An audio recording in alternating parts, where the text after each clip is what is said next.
O objetivo desse vídeo é entender um pouco mais sobre os critérios de decisão MAP, que significa máxima posteriori, e MV, que significa máxima verossimilhança.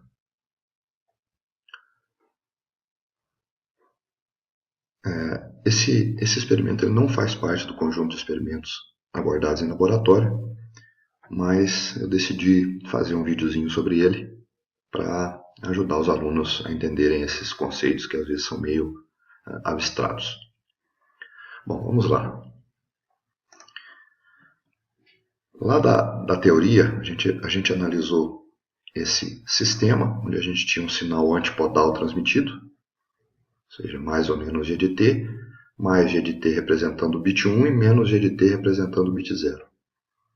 Esse sinal era corrompido com ruído branco, gerando o sinal X de T, e esse sinal X de T era aplicado ao receptor. Então, todos esses blocos aqui fazem parte do receptor.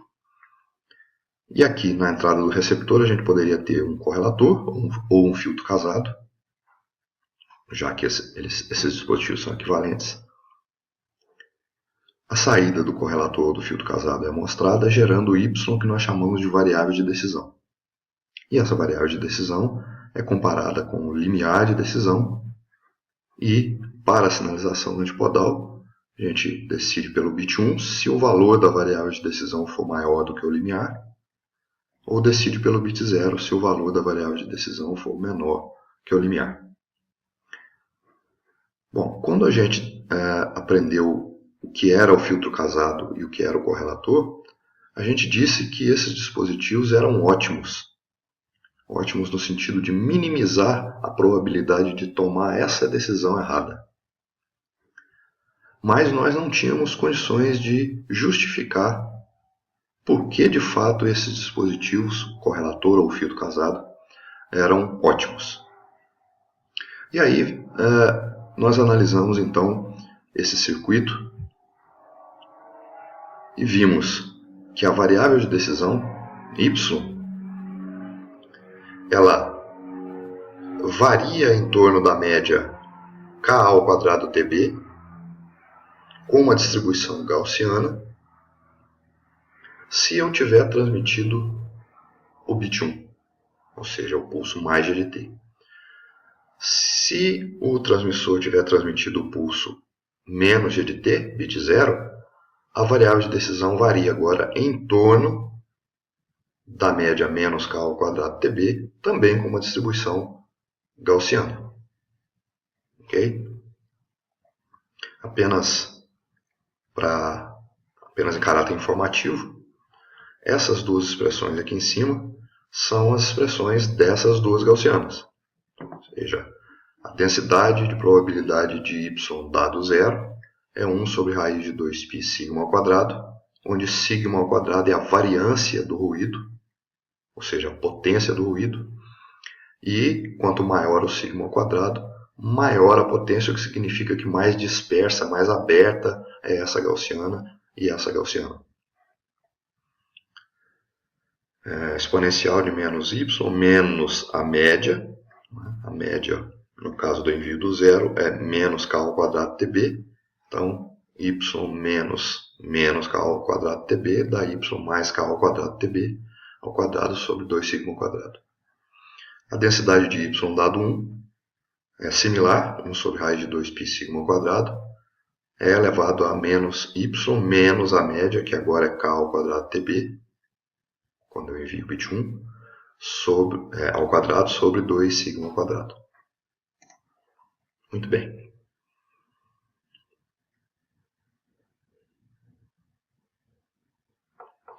Nós vimos também que o limiar de decisão ele tem influência na probabilidade de erro, né? Quando nós analisamos essa expressão, dá para perceber nitidamente que eu tenho o limiar aqui e aqui.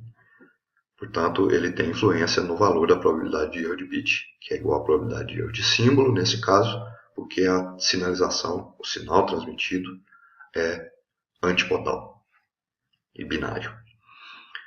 Então, qual o procedimento que foi feito para se chegar a essa expressão de limiar de decisão ótima? Essa expressão de probabilidade de erro foi derivada, igualada a zero, e a equação resultante foi resolvida para lambda. E o valor encontrado de lambda é justamente esse que está aqui. Ok?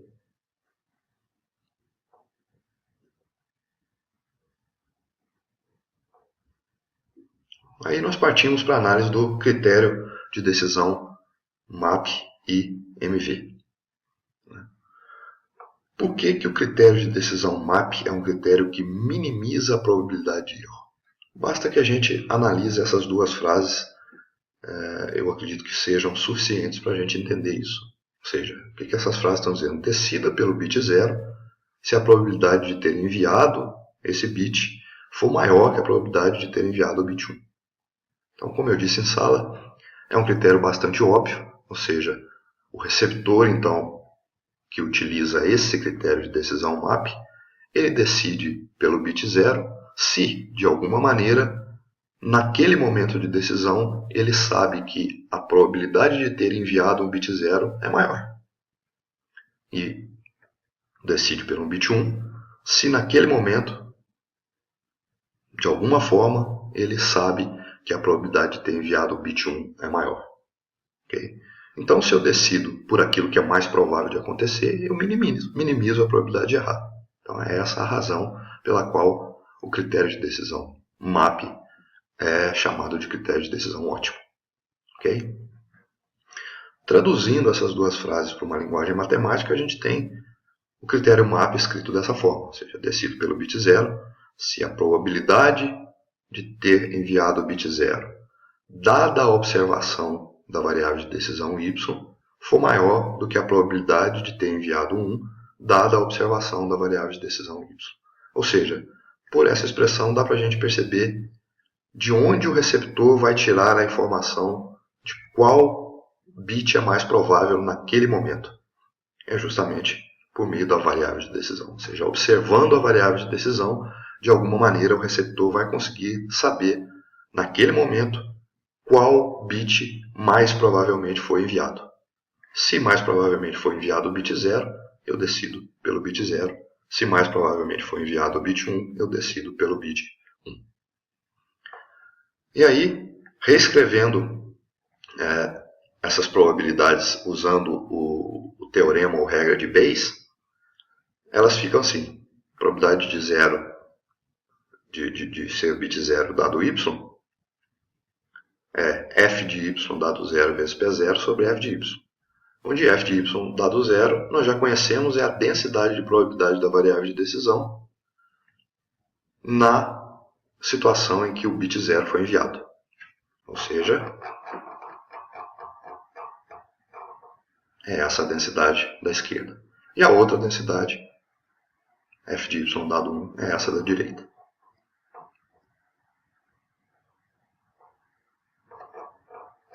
Passei.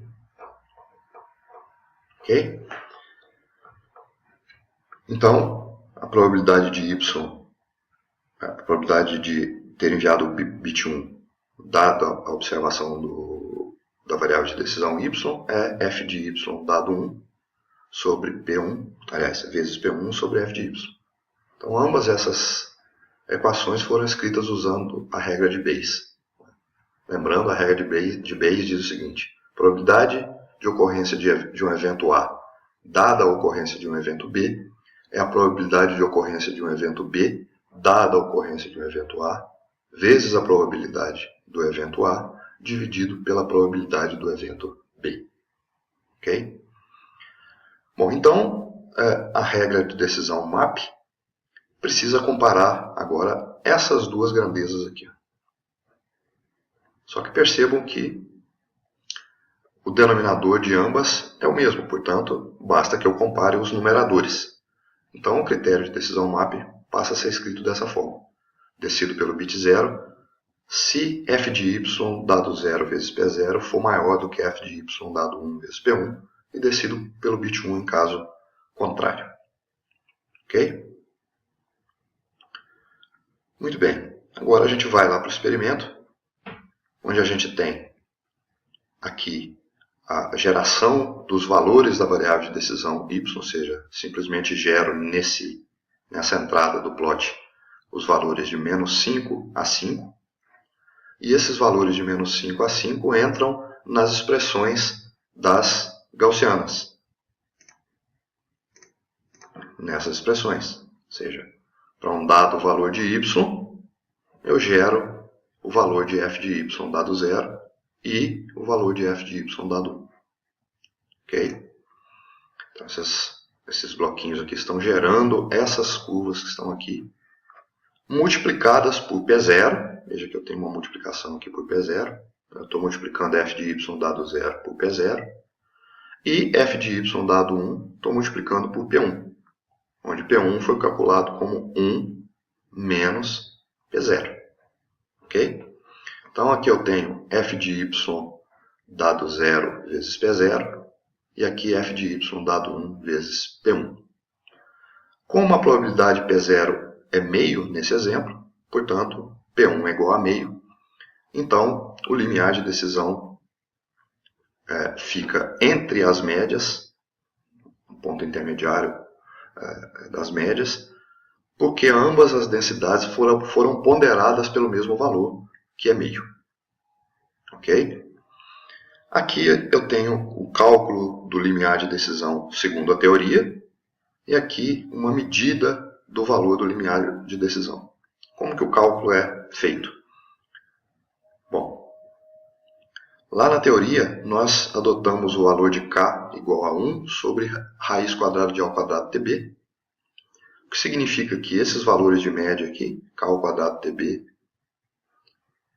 vão ser dados por raiz de a ao quadrado tb. Ou seja, a média de uma gaussiana é menos raiz de a ao quadrado tb, e da outra é mais raiz de a ao quadrado tb.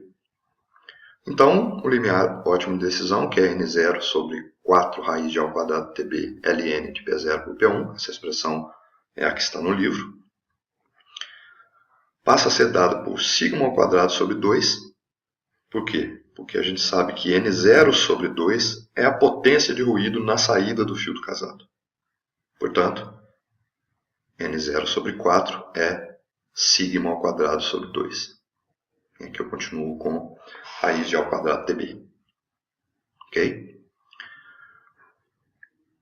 Olhando para essas gaussianas, dá para perceber que as médias são 2 e menos 2. Ok?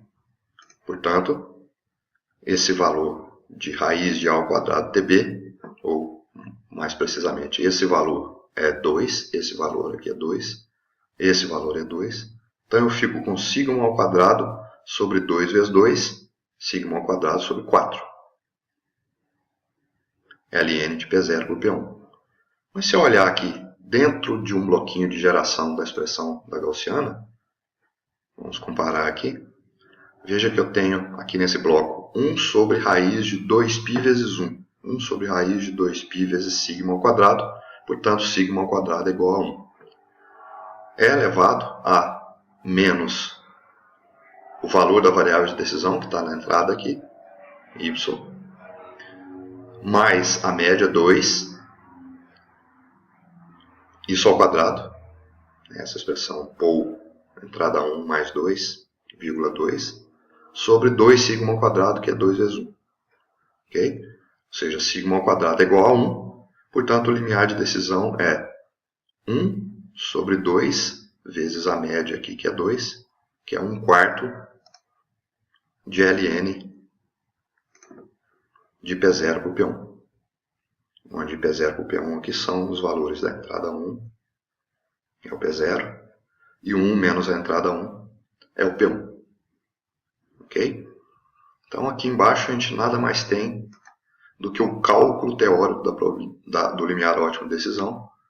E aqui o limiar ótimo de decisão medido segundo o critério MAP. Ou seja, eu estou medindo qual é o ponto que essa função cruza essa função. Então, o ponto que uma função cruza a outra aqui, nitidamente, é o ponto 0, que é igual ao limiar teórico. Ok? Se eu mudar o valor de P0, 3, por exemplo, esse limiar vai mudar.